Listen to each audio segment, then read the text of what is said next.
Hello!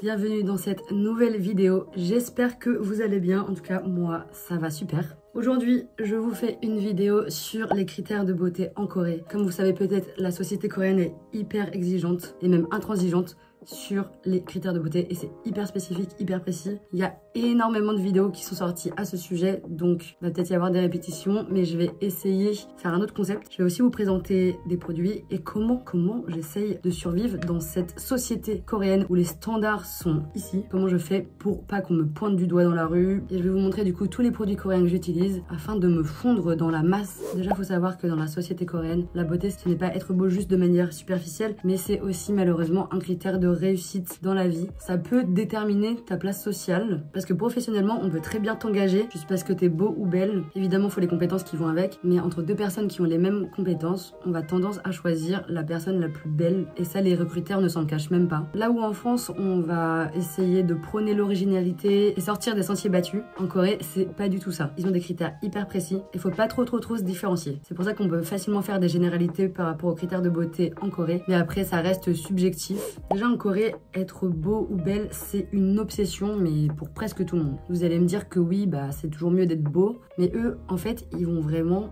se focaliser sur des petits détails. C'est des petits trucs auxquels nous, on pense même pas, c'est des trucs, nous, on fait pas attention. Mais eux, quand ils vont rencontrer quelqu'un, ils vont essayer de se focaliser sur les petits détails. Et avec ces critères et ces détails, ils vont déterminer si la personne est belle ou pas. Je pense que ça vient aussi des idoles et des acteurs qui sont souvent engagés grâce à leur beauté. Et comme ils sont tous très beaux, ça fait que les standards sont très élevés aussi. Bon du coup, je m'y attelle et pour commencer, je vais me munir de mon petit bandeau. Déjà, point numéro 1, c'est prendre soin de sa peau. En Corée, ils prennent énormément soin de leur peau. Il y a ce qu'on appelle le layering coréen. C'est le fait d'appliquer énormément de produits, genre une dizaine, matin et soir. Chaque produit va avoir sa spécificité, va cibler un problème de peau pour avoir la peau la plus clean possible. Donc c'est ce que je fais depuis un bon moment, ça fait quelques années. Et aujourd'hui, j'ai reçu des nouveaux produits et je vais tester ça avec vous. J'ai trop hâte. La Corée est très connue pour ses cosmétiques. Il fait partie des top leaders mondiaux. Ils ont des très bons produits à des prix abordables. Et si vous aussi vous voulez acheter des produits coréens mais que vous habitez pas en Corée, je vous conseille d'aller faire un tour sur le site YesStyle. Presque tous les produits que je vais vous présenter aujourd'hui viennent de ce site. Donc vous aussi vous pouvez faire votre routine avec des produits coréens en vous les procurant sur le site yesstyle.com. Vous allez retrouver toutes les marques les plus connues qu'on trouve aussi ici en Corée et aussi les plus populaires. En plus, grâce à mon code promo, vous avez moins 10% sur tout le site à partir de 49 €. Donc c'est parti, je vous montre ma sélection. D'ailleurs, si vous vous en foutez un petit peu de ma routine beauté, etc., restez quand même parce que je vais quand même énumérer les critères de beauté et expliquer le pourquoi du comment. C'est une vidéo un peu 2 en 1 quoi. Donc déjà ça va de soi, mais il faut se nettoyer la peau, matin et soir. Toute la journée vous allez accumuler des particules de pollution, le sébum qui va s'accumuler, le maquillage, etc. Enfin bref, c'est hyper important de se nettoyer la peau, même le matin. Donc j'ai choisi 2 nettoyants pour le visage. Il y en a un, c'est un nettoyant classique de la marque Pyeongkangyeol. Je vous conseille d'utiliser un nettoyant avec un faible pH comme celui-ci. Et j'en ai pris un spécialement pour enlever les points noirs. Et c'est celui-là qui va nous intéresser aujourd'hui parce qu'il a l'air assez rigolo. C'est au thé vert, donc normalement c'est des ingrédients naturels. C'est trop bizarre. Ah ok, ça mousse de ouf en fait. Bon, j'ai été rincée et franchement, ça laisse une peau hyper clean et nette. Apparemment, il faut l'utiliser pendant 30 jours pour voir un réel effet et une nette amélioration de la peau. D'ailleurs, n'hésitez pas à me suivre sur Instagram parce que je vous en reparlerai. Deuxième étape, ça va être le toner. Je n'ai pas racheté parce que j'en ai plein à finir, mais j'utilise en ce moment celui de Benton. En fait, le toner, on l'applique avec un coton et ça va enlever les résidus de calcaire parce que en général, vous avez rincé votre nettoyant à l'eau. Ça va enlever toutes les dernières impuretés. Ensuite, moi, après, j'applique une lotion ou une essence. Une marque hyper connue ici. C'est une essence de la marque Cosrx. Je crois que c'est comme ça que ça se dit. Donc là, ça va préparer la peau à recevoir les produits qu'on va mettre ensuite. Ensuite, je viens appliquer mes soins. Donc les soins, ça passe souvent par les sérums. Je vais un peu vous montrer le genre de soins et de sérums que j'aime bien. Donc ça, c'est un sérum au collagène. En fait, le collagène, c'est ce que vous avez dans la peau et qui fait que votre peau est élastique. Et en fait, c'est ce qui va faire si vous allez paraître jeune ou pas. Il faut savoir qu'en Corée, c'est hyper bien vu de faire plus jeune que son âge. Genre, si tu demandes l'âge à quelqu'un et la personne fait plus jeune et que tu lui dis « Ah, je pensais pas que t'avais 25 ans, je pensais que t'avais 20 ans ». Ça, c'est le top compliment que tu peux faire. Donc, ce produit, voilà, c'est un concentré de collagène en gros. Ce produit-ci, encore de la marque Cosrex. En gros, il y a 15% de niacinamide, ça va contrôler le sébum et ça va réduire les pores. Et une marque que je voulais trop essayer, c'est Beauty of Joseon. Il se présente comme ceci et il est hyper connu ici. Et j'ai choisi aussi un autre sérum comme ceci qui va venir m'aider à enlever les taches. Et en fait, ce que j'adore avec les sérums, c'est que ça laisse un glow incroyable.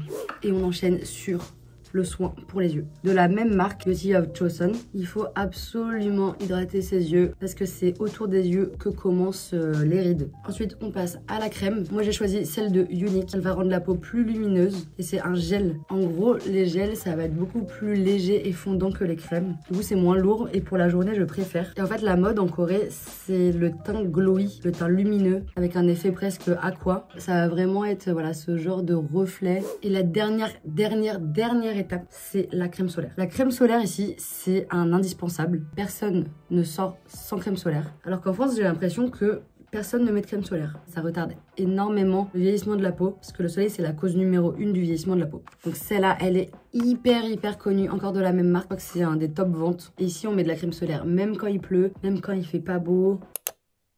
Et avant d'attaquer le maquillage, je vais vous parler d'un critère de beauté. C'est probablement un des premiers, c'est la peau blanche. Les Coréens ne bronzent pas. J'ai été à la mer il y a quelques semaines. D'ailleurs, si vous n'avez pas vu, c'est dans cette vidéo. Il n'y a personne sur la plage. Les gens ne bronzent pas, ils n'aiment pas bronzer. Quand il fait vraiment un fort soleil, ils se baladent avec des ombrelles. Ils se mettent à l'ombre le plus possible pour éviter de trop bronzer. C'est un peu comme partout dans le monde. En France, c'était le cas aussi. C'est qu'à cette époque, le teint pâle et le teint blanc étaient un signe de noblesse, de richesse. Parce que les paysans travaillaient dans les champs et la basse classe sociale travaillait dehors en général. Donc évidemment, ils étaient plus à même à être en contact avec le soleil et à bronzer. Donc à l'époque, c'est comme ça qu'on pouvait facilement distinguer les gens qui étaient de la haute société et de la basse. Et en Corée, c'est resté énormément. Là où en France, par exemple, ça s'est perdu. Plus on est bronzé, mieux c'est parce que ça veut dire qu'on a pu aller en vacances. Ça donne un effet bonne mine. Enfin voilà, c'est pas du tout un truc négatif. Alors qu'en Corée, c'est vraiment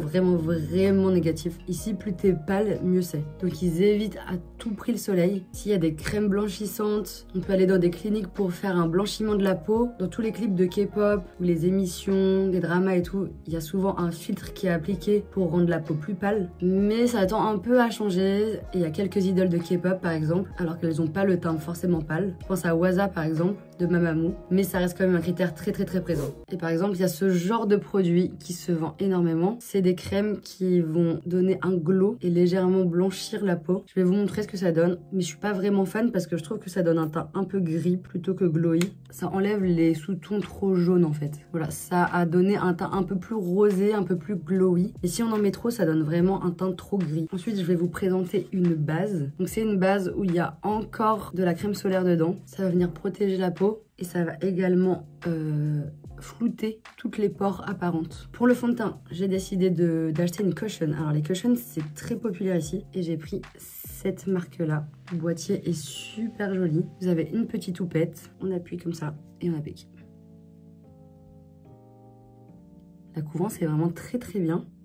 Mais il y a quand même un fini naturel. Donc ensuite, un autre critère de beauté, ça va être la double paupière. La double paupière, pour ceux qui ne savent pas, c'est cette petite ligne au-dessus de l'œil. Et du coup, beaucoup font de la chirurgie esthétique pour l'avoir. Une opération qu'on appelle la blépharoplastie. C'est l'opération la plus pratiquée en Corée du Sud. Et contrairement à ce que beaucoup pensent, c'est pas du tout pour ressembler aux occidentaux ou quoi. C'est juste qu'en fait, cette double paupière va agrandir le regard. Ça va donner un air plus mignon. C'est juste que voilà, ça agrandit le regard. C'est un critère qui est à la fois pour les femmes et pour les hommes. Et je pense qu'en général, il y a quand même plus de femmes qui font cette chirurgie que les hommes. En fait, les critères de beauté pour les hommes, ça va moins être dans le petit détail comme ça. Le critère numéro 1, ça va être la taille. Genre si tu fais plus d'1m80, c'est vraiment bien. Et beaucoup d'hommes trichent en mettant des petites talonnettes comme ça dans les chaussures. Comme ça les rehausse. Et contrairement aux critères qu'on peut avoir en Occident, les hommes qui vont avoir un visage un peu plus féminin, enfin des traits un peu plus féminins, un nez fin, une jawline dessinée mais pas trop mastoc, ça va être plus apprécié. C'est comme la barbe, ici, il y a personne qui a de barbe ou de poils. Tous les hommes ici sont rasés de près. J'ai choisi une petite poudre de la marque Skin Food.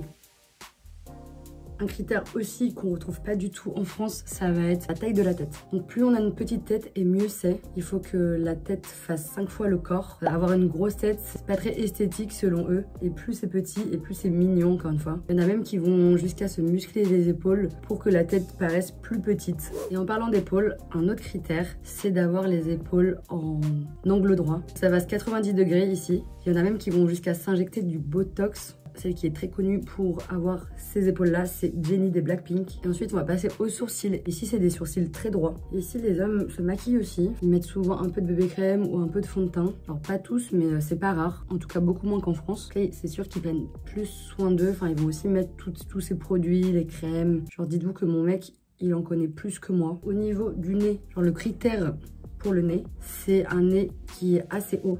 Donc, qui commence ici. Donc il faut qu'il soit haut et droit. Et pour les filles, légèrement en trompette. Mais pour les hommes, droit. Et assez fin. Au niveau du make-up pour les yeux, on aime le brillant. Tout ce qui va être glowy. J'ai juste mis une ombre rosée sur les extérieurs. Et là, je vais prendre un irisé. Je vais venir appliquer sur la paupière mobile. Et ensuite, je viens prendre de la paillette. Ça se présente comme un gloss. Et je viens mettre ça sur la paupière mobile aussi. Et avec un espèce de liner brillant aussi, je viens en mettre sur le milieu et en dessous.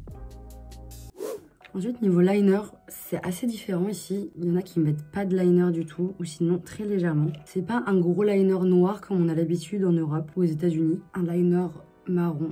Il fait un truc trop fin, il est trop bien. Et avec un fin crayon marron, je viens mettre un tout petit peu au coin externe ici. Et on finit par un mascara, tout ce qui est de plus classique. Je viens mettre un peu de blush pour redonner de la vie à ce visage. Et ensuite, on va passer aux lèvres. Un critère de beauté par rapport aux lèvres ici, c'est des lèvres assez pulpeuses, mais pas non plus énormes. Une bouche en forme de cœur, avec un arc de Cupidon assez marqué. Au niveau des rouges à lèvres, c'est rare que les Coréennes mettent du rouge à lèvres genre full lips. Souvent, elles vont le mettre sur le creux là et elles vont essayer de dégrader. L'impliquer à l'intérieur aussi. Avec mon doigt, je vais venir dégrader. La couleur est trop belle. Et voilà pour le make-up à peu près.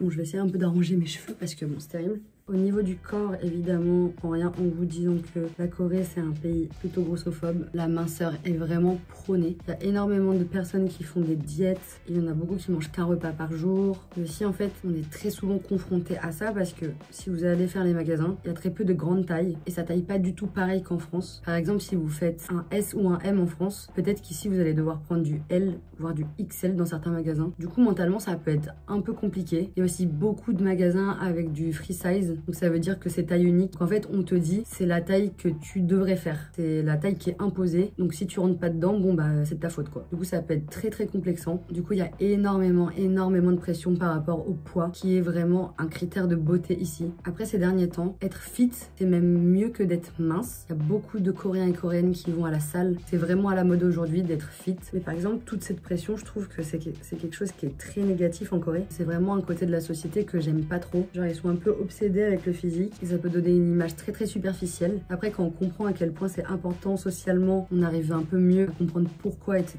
Genre, par exemple, en France, je m'en fous d'aller faire mes courses en pyjama. Genre ici, bah, je me sens mal. Tout le monde est toujours parfait, bien habillé, tiré à 4 épingles. Je pense que tu peux vite te sentir moche. Voilà, c'est pour ça qu'il faut apprendre à avoir confiance en soi et à s'aimer comme on est. Aussi, tout ce que vous pouvez voir sur Instagram, sachez que la plupart du temps, c'est hyper retouché. Ici, ils ont des applications comme Snow ou Soda. Tu peux littéralement retoucher tout ton visage. Et aussi, ici, les vendeuses, quand tu rentres dans un magasin de beauté, elles vont essayer de te vendre les produits en te disant ta peau, elle est comme ci, elle est comme ça, tu devrais essayer ça. Ah, mais t'as les pores hyper dilatés, non? Et en fait, ça peut te créer des complexes alors que bah, toi, t'as rien demandé en fait.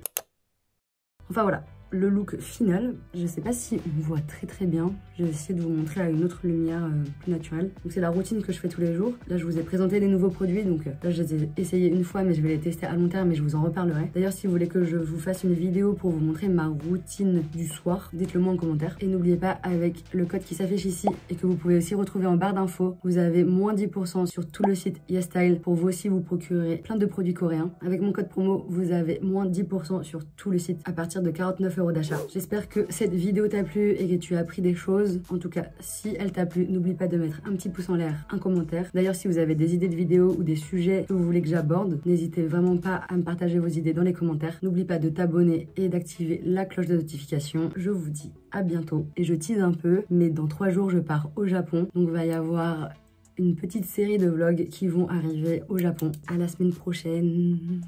Bye.